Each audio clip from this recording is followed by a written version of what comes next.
Matapos ang pagpapakilala, tinawag ng instructor ang kanilang pansin at hiniling na ituon ang kanilang atensyon sa kanya. Ipinakilala niya ang kanyang sarili bilang si Lee Jung at ipinaliwanag na siya ang magiging instructor ng ikalimang klase. Dahil may bagong pangkat ng mga estudyante, sisimulan nila ang pagsasanay sa pamamagitan ng isang panimulang sesyon sa halip na agad lamusong sa aktwal na leksyon. Naisip ni Yang na si Instructor Lee Jung ay puno pa rin ng sigla at determinasyon, pareho pa rin siya ng taong nagsanay sa kanya sa kanyang nakaraang buhay. Matapos ipaliwanag ni Instructor Lee Jung ang mahahalagang impormasyon sa mga estudyante, tinawag niya ang isa sa mas nakatatandang estudyante na si Ana upang ipagpatuloy ang pagbibigay ng paliwanag. Medyo nahihiya, sinabi ni Ana na naulit niya ang unang taon ng 2 beses kaya siya ang class leader sa ikalawang pagkakataon. Idinagdag niya na matagal na silang nakatayo at sinabing ang sinumang gustong umupo ay huwag mag-atubiling gawin ito. Ipinaliwanag niya na ang unang bagay na kailangan nilang gawin ay pumili ng pinuno ng klase. Nilinaw niya na bagaman sila ay mga estudyante lamang, tumatanggap din sila ng mga misyon kaya't ang class leader ang magiging responsable sa pamumuno sa grupo sa mga misyon. Dagdag pa niya, limitado lamang sa hindi pang training na usapin ang tungkulin ng class leader, dahil ang pagsasanay ay mananatili sa responsibilidad ng instructor. Isang estudyante ang nagtaas ng kamay at nagtanong kung paano pipiliin ang leader. Sagot ni Ana, hindi niya alam kung paano ito ginagawa sa ibang klase, pero sa kanila, ang mga estudyante ang naglalaban at ang panalo ay pipiliin sa pamamagitan ng pagboto. Matapos ipaliwanag, inanunsyo niyang magsisimula na ang mga laban, ipinaliwanag na ang layunin nito ay subukan ang kanilang lakas. Walang sinumang papayag ang gumamit ng mahika, at magkakaroon ng pahinga sa pagitan ng mga laban. Ngunit kapansin-pansing naiinis si Yang. Tinanong siya ni Ana kung bakit siya mukhang iritado. Sagot ni Yang, lahat ng sinabi at ginawa nito ay nakakainis. Kinuha niya ang isang espada at ipinaalala na sila ay nasa pamilya Lee, at kung nais nitong kumilos na parang nasa isang pangkaraniwang paaralan sila, dapat na lang itong nagpunta sa isang ligtas na lugar. Sumagot si Ana na masyado namang mabagsik ang mga salita ni Yang, at ang gusto lang naman niya ay resolbahin ang mga bagay ng mapayapa. Ngunit matalim ang tingin ni Yang sa kanila bago iginiit na hindi nila nauunawaan ang kanyang mga salita. Kaya't hinamon niya silang lumapit ng paisa-isa at labanan siya, dahil tatalunan niya silang lahat agad-agad. Nagsimula ang kompetisyon, at mabilis na natalo ni Yang ang bawat kalaban na humarap sa kanya. Nanlaki ang mata ni Ana, hindi makapaniwala sa kanyang nasasaksihan, lalo na't personal na niyang natalo ang marami sa kanilang grupo noon. Ngunit lalong tumindi ang kaba niya nang biglang tawagin ni Yang ang kanyang pangalan. Sa sandaling iyon, inutusan ni Yang si Ana na tawagin ang susunod na estudyante. Ngunit biglang naramdaman ni Ana ang isang napakalakas na enerhiya na nagmumula kay Yang. Bahagya siyang nag-atubili bago nagsalita, sinasabing siya na ang huling estudyante. Nang marinig ito, bahagyang ngumiti si Yang at sinabing siya mismo ang lumapit. Magsisimula na ang laban. Habang nagbubungguan ang kanilang mga espada, nagtaka si Ana kung bakit masyadong tinutulak ni Yang ang labanang ito. Isa lang naman itong simpleng pagsasanay, walang gantimpala at wala ring manunood. Ngunit habang tumatagal ang kanilang sagupaan, unti-unting nauunawaan ni Ana ang dahilan. Sanay na siyang maramdaman ang kawalan ng pag-asa, ngunit sa pagkakataong ito, hindi siya maaaring sumuko. Kailangang manalo siya anuman ang mangyari. Sa tindi ng kanyang determinasyon, buong lakas na umatake si Ana, ngunit madali itong naiwasan ni Yang. Saka sinabi ni Ana na noon, inakala niyang ang pagsuko ay isa lamang paraan ng pamumuhay, na ang pagtanggap sa realidad ay tanda ng pagiging ganap na lalaki. Ngunit sa kabila nito, hindi niya pa rin maikakailang hinahangad niyang magtagumpay. Ngunit sa isang iglap, mabilis na umatake si Yang. Isang matinding hampas ang tumama kay Ana, dahilan upang malaglag ang kanyang espada mula sa kanyang kamay. Napaluhod siya sa sahig, nakakuyom ang kamay sa matinding sakit. Lumapit si Yang at sinabing pumunta siya sa nurse para magpagamot. Ngunit sa halip na sumunod, biglang bumangon si Ana, dinampot ang kanyang espada gamit ang kabilang kamay, at muling sumugod kay Yang na puno ng galit. Nabigla si Young hindi lamang dahil sa paggamit ni Ana ng kanyang kaliwang kamay, kundi dahil rin sa pagbabago ng titig nito. Mas matalas, mas determinado. Ngunit sa isang iglap, muling napabagsak ni Young ang kanyang espada at sinundan ito ng isang malakas na suntok sa tiyan ni Ana. Sa pagkakataong ito, tuluyan nang bumagsak si Ana, hindi na kayang bumangon. Agad na iniutos ni Young sa ibang estudyante na dalhin siya sa nurse. Matapos nito, humarap si Young sa lahat ng estudyante. Malakas ang kanyang tinig habang nagpapaliwanag. Ang mga hindi nauunawaan na ang pagsuko ay nagpapadali ng buhay ay kailanman hindi makakayanang lumaban hanggang sa dulo. Ang hindi pagsisikap hanggang sa huling sandali ay siguradong haantong sa pagkatalo. Kaya't dapat tayong lumaban, kahit sa pinakamaliit na laban, upang maprotektahan ang ating sarili at ang mga mahal natin sa buhay. Tinanong niya ang lahat, naranasan niyo na bang mamuhay sa ganitong paraan? Dahil sa kanya, ito ang tunay na kahulugan ng pakikibaka. Maya-maya, lumapit kay Young si Instructor Lee Jung at sinabing masyado siyang naging marahas. 4 na estudyante ang may bali sa buto, habang 3 naman ang may matinding pinsala sa loob. Ngunit kalmado lamang ang sagot ni Young. Ang sinumang nais mamuhay bilang bahagi ng pamilya Lee ay dapat maunawaan na ang ganitong mga sugat ay hindi dapat ikabahala. Nagpahayag ng pagtutol si Instructor Lee Jung, sinasabing bawat estudyante ay may kanya-kanyang sitwasyon. Dito na nanas si Young. Pasigon niyang tinanong kung talagang kailangan pa niyang ipaliwanag ang isang bagay na malinaw nang naunawaan ng mga estudyante. Dagdag pa niya, ikaw ay isang mabuting tao, kaya bihira ang katulad mo sa pamilya Lee. Ngunit tandaan mo, ang mga estudyanteng ito ay bahagi ng pamilya, at kung sila'y lumihis sa tamang landas, hindi ako magdadalawang isip na maging masama kung kinakailangan para maitama sila. Pagkatapos ay iniwan niya ang guro matapos utusan ito na gawin ng maayos ang kanyang tungkulin. Kinabukasan, habang patungo sa akademya, pilit na iniunat ni Young ang kanyang mga kalamnan. Ramdam pa rin niya ang sakit sa katawan mula sa mga laban ng nakaraang araw. Pagdating niya, nadatnan niyang nakatayo ang lahat ng estudyante sa kanyang harapan, may mga pasa at sugat pa sa kanilang katawan. Napansin niyang may ilan sa kanila ang mukhang galit at puno ng puot, ngunit wala ni isa ang umiwas ng tingin sa kanya. Sa sandaling iyon, alam niyang kung nanatili silang duwag kagaya ng kahapon, tuluyan na siyang nawala ng pag-asa sa kanila. Ngunit ngayon, nakaramdam siya ng kaunting pag-asa. Lumapit si Kim Hanan kay Young. Napangiti si Young at nagbiro, mukhang napaaga ka ngayon. Tumango si Kim Hanan at sinabing nag-aalala siya dahil siya lang ang tanging nagpakita ng kahinaan kay Young. Sagot ni Young, natural lang yan. Isa ka pa ring estudyante at marami ka pang dapat matutunan. Sa puntong iyon, seryosong tumingin si Kim Hanan kay Young. May gusto akong itanong. Hindi nag-atubili si Young. Sige, itanong mo. Sa puntong iyon, tinanong ni Kim Han kung ano ang dapat niyang gawin upang maging kasing lakas ni Young. Sumagot si Young na hindi pa siya nasa antas kung saan maaari siyang magturo ng iba, ngunit inamin niyang may magandang pakiramdam si Kim Han pagdating sa labanan. Tila hindi lubos na naunawaan ni Kim Han ang ibig niyang sabihin, kaya ipinagpatuloy ni Young ang pagpapaliwanag. Noong laban natin kahapon, 3 beses mong naiwasan ang mga atake ko ng sunod-sunod, sabi ni Young. Idinagdag niya na kung magagamit ni Kim Han ng maayos ang kanyang likas na pakiramdam sa laban, mas magiging epektibo ang kanyang mga teknik kaysa sa umasa lamang sa lakas. Siniguro rin ni Young sa kanya na kung itutuon niya ang sarili sa pagpapahusay ng kanyang kakayahan, tiyak na magiging ibang tao siya sa paglipas ng panahon. Biglang lumapit ang isa pang tao sa kanila. Nang lumingon si Young, napagtanto niyang si Hayon, ngunit ang kanyang kamay ay nakabalot sa benda at ang kanyang katawan ay punong-puno ng pasa. Napansin ni Young ang kanyang kalagayan at nagsabing mukhang malubha ang kanyang pinsala at hindi siya makakasanay sa kasalukuyang kalagayan. Ngunit sumagot si Ha, tinanong si Young kung sa kanyang posisyon ba ay pipiliin niyang magpahinga. Ipinahiwatig nito na kahit si Young mismo ay magpapatuloy sa pagsasanay sa kabila ng kanyang mga sugat. Dagdag pa niya, maaaring ituring siyang mahina ni Young kung susuko siya ngayon.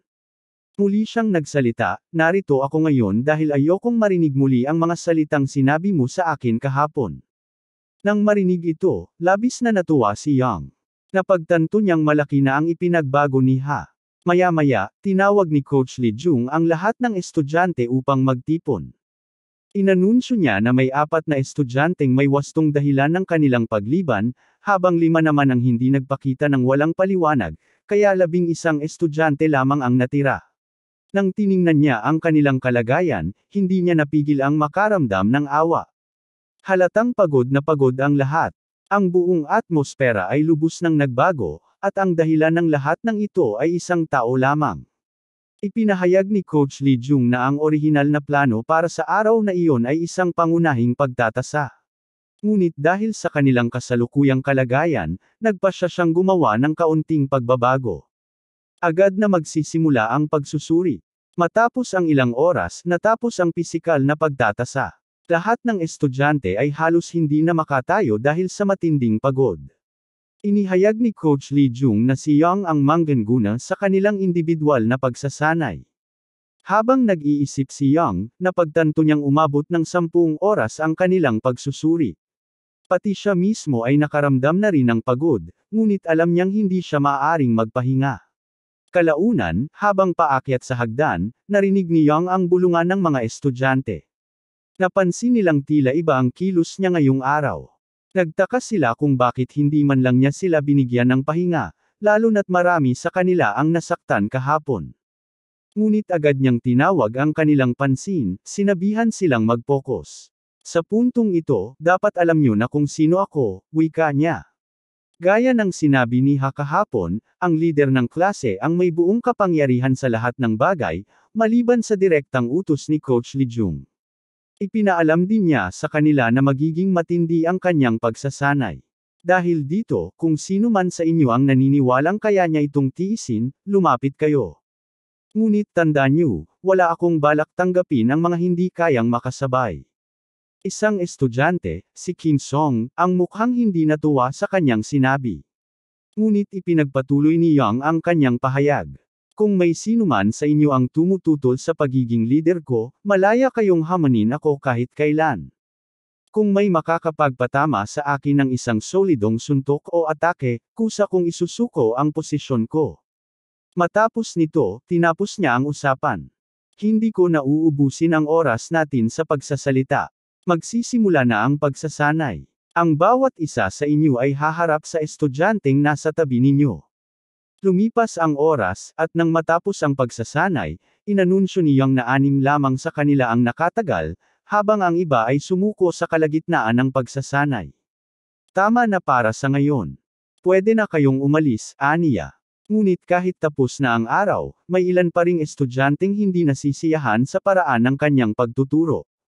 Hindi nila maintindihan kung bakit niya sila tinatrato ng ganito, o kung may dahilan pa ba para sundin siya. Sa mga sandaling iyon, nanatiling tahimik si Yang, ngunit alam niyang ang tunay na pagsubok ay magsisimula pa lamang. Biglang sumingit si Kim Han at sinaway silang lahat, hinihimok silang tumahimik. Pagod na raw siya, ngunit kahit si Yang na sumailalim sa matinding pagsasanay ay parehong hapong-hapo. Gayunpaman, kahit naubos na ang kanyang lakas, wala ni isa man sa kanila ang nakatama sa kanya. Ngunit sa halip na sagutin siya, tumingin ang mga estudyante kay Ha at tinanong ang opinyon nito, binabanggit na mas maganda ang nakaraang taon kaysa ngayon. Sa narinig, tumawa si Ha at sinagot silang totoong ang mas maganda ang nakaraang taon, dahil nga doon, kinailangan niyang ulitin ang taon. Dagdag pa niya, kung hindi siya magbabago ngayon, mananatili lamang siyang isang bigong walang ginawa kundi matalo. Matigas ang pananalita niya nang sabihin niyang kahit mabali pa ang kanyang mga kamay at paa, patuloy siyang magsisikap. Pagkatapos nito, hinarap niya ang lahat at diretsahang sinabi na alam na nilang lahat ang katotohanang pilit na ipinapaintindi sa kanila ni Yang. Ipinunto niyang nais niyang maranasan mismo ang hirap na sinasabi ni Yang, dahil pakiramdam niya, ito na ang kanyang huling pagkakataon. Mula sa seryosong tono, hinimok niya ang lahat na magising at tigilan ang panlilinlang sa kanilang mga sarili. Ipinaalala niyang sa kaibuturan ng kanilang puso, alam na nila ang totoo. Samantala, lumipat ang eksena kay Yang na kasalukuyang nagsasanay ng mahika kasama ang kanyang tiyahin na si Likong. Kitang-kita ang inis sa mukha ng babae dahil sa isa na namang nabigong pagsubok. Malungkot niyang inihayag ang kanyang pagkadismaya, sa tuwing sinusubukan niyang linisin ang aura, palaging bumabagsak ito. Hindi raw niya inasahan ang problemang ito matapos maabot ni Young ang ikatlong bituin. Ikinadismaya rin niya ang kawalan ng sinaunang tala tungkol sa tamang paggamit ng aura noon. Kung mayroon lang daw ganoong impormasyon, mas madali sanang mahanapan ng solusyon ang problema. Habang abala si Lee Kung sa pag-aalala, nakatitig naman si Young sa singsing kung saan nakakulong si Mujan. Hindi niya ma-access ang panibagong bahagi ng kanyang alaala, ngunit ang mga naalala niyang tagpo ay nagsasabing si Mujan ay puno ng nakakikilabot na itim na enerhiya, isang nilalang na kinatatakutan ng di mabilang na mga halimaw. Kahit ang pinakamahuhusay na bayani ay nabigo siyang talunin. Dahil dito, isang malaking pangkat ng mga mandirigma ang nagtipon upang ipaslang siya, ngunit sa huli, napagdesisyonang iselyo na lamang siya sa Jilmango, sa Hilaga. Bilang gantimpala, binigyan sila ng hari ng isang bahagi ng lupain. Matapos nito, nagtipon ang mga bayani at lumikha ng isang espada, ang Espadang Mon. Sa narinig, hindi maitago ni Young ang kanyang kasabikan. Para sa kanya, isang napakahalagang tuklas ang natutunan niya tungkol kay Mujan.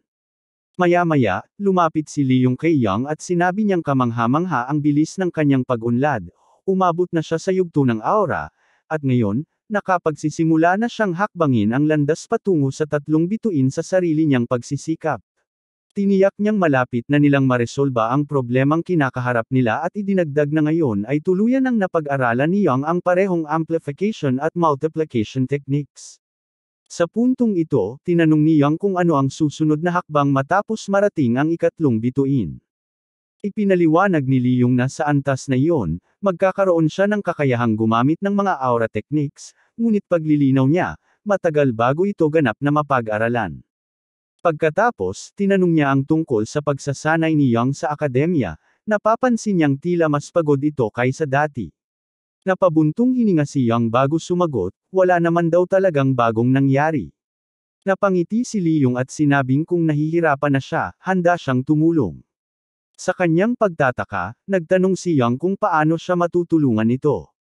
Umiti si Leong at may kumpiyansang sinagot na ang kailangan lang niyang gawin ay magtiwala sa kanya, at kalaunan, mauunawaan din niya ang lahat. Muling nagbago ang tagpo pabalik sa akademya, kung saan nararamdaman ni Young ang isang hindi magandang pangitain mula nang sabihin sa kanya ni Lee Kyung na magtiwala siya rito. Samantala, tinipon ni Coach Lee Jung ang mga estudyante at ipinaalam sa kanila na sa araw na ito, magkakaroon sila ng tagapagturo na dalubhasa sa mga teknik ng Monet. Inutusan niya silang tumayo ng tuwid at mag-focus. Pagkatapos, inanunsyo niya na ang magtuturo sa kanila ay si Lee Kyung mula sa Research Center ng Pamilya Lee. Hinimok ni Coach Lee Jung ang mga estudyante na palakpakan si Lee Kyung, ngunit bahagyang nahiya ito. Mabilis niyang sinabi na hindi siya mahilig mag-aksaya ng oras, kaya sisimulan na niya agad ang leksyon. Habang nagsisimula siyang magpaliwanag, labis na namangha si Young sa linaw at husay ng kanyang pagtuturo. Makalipas ang ilang sandali, inanunsyo ni Lee Kyung na tapos na ang nakakapagod na bahagi ng leksyon, at ngayon ay sisimulan na nila ang mas masayang bahagi, ang pag-aaral ng isang pinahusay na bersyon ng mga teknik na binuo sa kanilang research center. Nagulat si Coach Lee Jung nang mapagtantong hindi pa pala tapos ang sesyon. Ngunit sa halip na huminto, mas lalo pang ginanahan si Lee Kyung. Masigla niyang sinabi na ni hindi pa nga sila nagsisimula. Inutusan niya ang lahat ng estudyante na tumayo, sabay pahayag na ipapakita lang niya ang teknik ng isang beses, kaya kinakailangan nilang makinig at manood ng mabuti. Pagkatapos nito, hinayla niya si Young sa isang tabi. Litong-lito si Young at tinanong siya kung ano ang ginagawa niya. Ipinaliwanag ni Lee Kyung na likas na lang na ang sinumang may kaugnayan sa kanilang pamilya ay nakakatanggap ng iba't ibang suporta pagpasok sa akademya. Ngunit dahil si Young ay hindi pa nakakatanggap ng anumang tulong, napagpasyahan niyang bigyan siya ng suporta. Labis itong ikinatuwa ni Young at taos pusong nagpasalamat kay Lee Kyung sa malasakit nito sa kanya. Ipinatong ni Lee Kyung ang kanyang kamay sa kanya at sinabing, kung tama ang kanyang teorya, dapat ay lumakas ng husto ang kapangyarihan ni Young.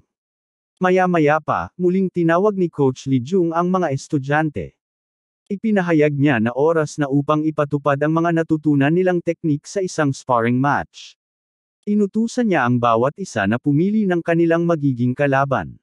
Lumapit si Anna kay Young at nag-alok na maging kanyang kapareha. Buong kumpiyansang sinabi niya na hindi siya magpapabaya. Sa halip na mag-alala, natuwa si Young at sinabing ikinagagalak niyang marinig iyon, dahil hindi niya ito bibigyan ng pagkakataong gumawa ng unang galaw. Habang pinapanood ni Lee Kyung ang laban ni Young laban kay Anna, napansin niyang walang awa si Young sa pakikipaglaban. Napangiti siya at sinabing naaalala niya ang sarili niya noong bata pa siya. Maya-maya, narinig niyang pinag-uusapan ng ibang estudyante si Young. Hindi nila maitago ang kanilang pagkainis sa kanya. Binanggit nila na iba siya sa kanila, na ang kanyang pangangatawan ay hindi tulad ng sa kanila at na mayroon siyang mga kakayahang hindi nila taglay, kahit pa pareho silang nagsisikap. Ayon sa kanila, nagsimula si Young sa isang antas na malayong-malayong mas mataas kaysa sa kanila. Narinig ito ni Leung kaya lumingon siya sa direksyon nila at tinawag sila, dahilan upang mabigla ang mga estudyante. Lumapit siya at diretsahang tinanong kung si Young nga ba ang tinutukoy nila. Sa gulat, agad silang nagpaumanhin at sinabing nagsisisi sila sa kanilang masasakit na salita. Ngunit sa halip na lumambot ang kanyang loob, lalo pang lumalim ang inis ni Leung. Tinanong niya sila kung gaano ba talaga nila kakilala si Young upang pagsalitaan siya ng ganoon. Biglang sumingit si Kim Song at sinabing hindi rin naman nauunawaan ni Leung kung gaano rin sila kahirap magpursige. Dagdag pa niya, iba ang naging buhay ni Young sa kanila. Mula sa simula, mas mataas na ang antas ng kanyang kakayahan kumpara sa kanila, kaya naman napakalayo ng agwat nila sa isa't isa. Habang palayo, tanging isang sagot lang ang iniwan ni Leung. Wala kayong alam. At bago tuluyang umalis, idinagdag niya, mas mabuti pang hindi niyo na lang malaman. Dahil kung sakali mang matuklasan niyo kung paano talaga ang buhay niya kumpara sa inyo, maiintindihan niyo ang tinatawag niyong paghihirap, ay wala pa sa kalahati ng tunay na paakit. Kim Song ay nakaramdam ng matinding galit at naging determinado siyang alamin kung ano ang meron kay Young at bakit siya naiiba sa kanila. Gayunpaman, tiniyak niya sa kanyang sarili na malalaman din niya ang katotohanan sa paglipas ng panahon. Nang matapos ang pagsasanay sa pagtatapos ng araw, naupo si Young upang magpahinga habang palihim siyang pinagmamasdan ni Kim Song mula sa malayo. Habang nagbubulong sa sarili, inisip niyang wala namang kaibahan kay Young. Naniniwala si Kim Song na madalas magkwento si Young tungkol sa kanyang mga paghihirap, ngunit sa totoo lang, iba lamang talaga ang kanyang kapanganakan. Maya-maya, dalawang estudyante ang lumapit kay Kim Song at pinaalalahanan siyang dati niyang sinabi na susundan niya si Young. Itinanong nila kung ayos lang bang patuloy silang maglagi sa pangunahing tirahan. Tiniyak naman ni Kim Song sa kanila na walang magiging problema hanggat sila ay estudyante at hindi lumalabag sa mga alituntunin. Dagdag pa niya, hindi naman talaga naninirahan si Young sa pangunahing bahagi ng pamilya. Matapos noon, mariin niyang sinabi na hindi na nila maaaring hayaan pang kontrolin sila ng hamak na si Young at siya mismo ang tatapos sa bagay na ito ngayong araw. Naghintay sila kay Young sa harap ng research center, ngunit nagulat sila kung bakit napakatagal nitong lumabas. Nagsimula nang mapagod ang mga kasama ni Kim Song dahil sa matinding pagsasanay noong araw na iyon at iminungkahing umuwi na sila. Wala silang ideya kung ano ang ginagawa ni Young sa loob ng ganoong katagal. Bago pa sila tuluyang umalis, sa wakas ay lumabas si Young mula sa research center, at laking gulat nila nang makita siyang patungo sa training center, isang pasilidad na eksklusibo lamang para sa mga direktang miyembro ng pamilya. Bigla nilang narinig ang isang malakas na ingay ngunit hindi nila matukoy kung saan ito nagmula. Isa sa mga estudyante ang nagsabi kay Kim Song na tama na ito. Ipinunto niya na alam naman nilang hindi masamang tao si Young at hindi sila tinatrato nito ng may galit. Sumagot si Kim Song na dapat ay magsikap sila tulad ni Anna, na hindi kailanman lumiban sa kahit isang pagsasanay. Ngunit kahit anong gawin niya, hindi pa rin niya maunawaan ang kaibahan nila ni Young. Umalis na ang kanyang mga kasama, ngunit nanatili si Kim Song sa kanyang kinatatayuan, determinado siyang patunayan na hindi siya nagkakamali. Patuloy niyang sinundan si Young hanggang sa marating nito ang kanyang tirahan. Biglang lumapit ang isang gwardya at sinabi kay Kim Song na si Bong ay palaging dumadaan sa landas na ito tuwing 10 oras ng gabi.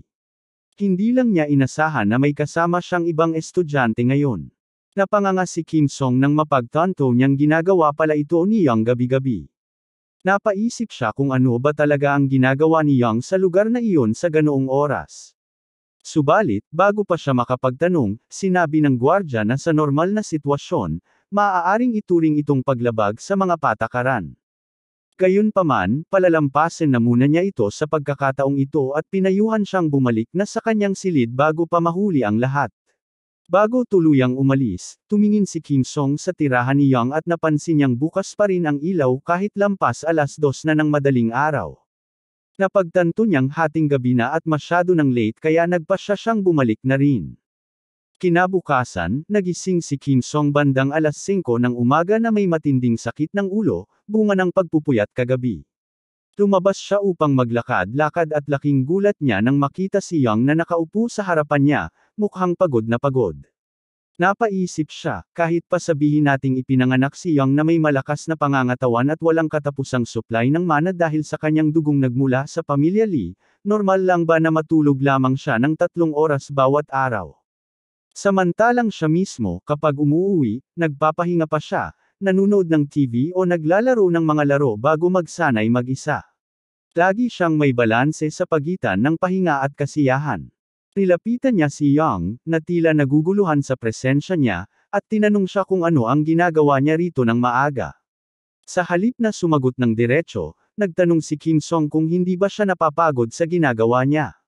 Medyo naiinis na, sumagot si Young, ikaw ba ang isa sa mga estudyanteng sumunod sa akin buong magdamag?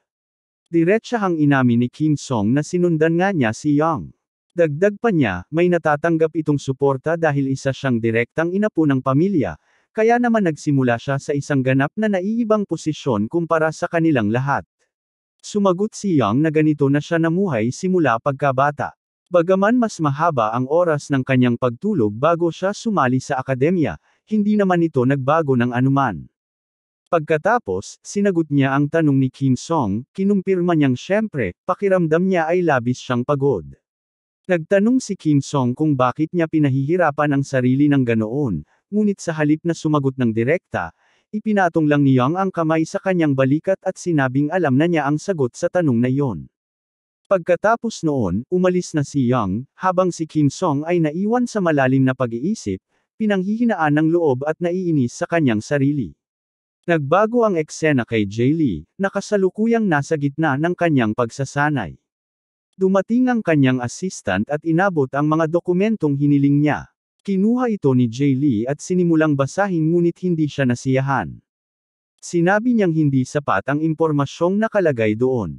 Ipinunto niya na ang mga dungeon sa ika-7 at ika-8 antas ay lubhang mapanganib para sa mga estudyante.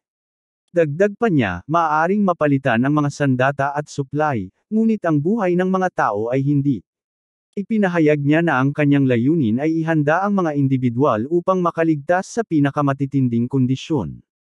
Tumango ang kanyang assistant at sinabing naiintindihan niya ang nais mangyari ni Jae Lee at sisiguraduhin niyang maisasagawa ito ng maayos. Bago umalis, binanggit ng assistant na may isa pa siyang nais iulat. Sinabi niya na kakaiba ang titig ni Young kamakailan, isa itong titig ng isang taong maraming nawala, nakaranas ng matinding pagdurusa, at paulit-ulit na tiniis ang kahihiyan. Idinagdag niya na ang pamumuno sa iba ay isang ganap na naiibang bagay kumpara sa lahat ng nagawa na ni Young noon. Pagkatapos noon, inabot niya kay Jae Lee ang ilang dokumento at iminungkahi na baguhin ang nilalaman ng pagsusulit. Dahil si Young ay nasa parehong akademikong taon, nais niyang itaas ang antas ng kahirapan ng pagsusulit para sa lahat ng estudyante. Tayunin niyang malaman kung talagang may kakayahan si Young na mamuno sa iba, at iginiit niyang ito ang perpektong paraan upang matuklasan iyon.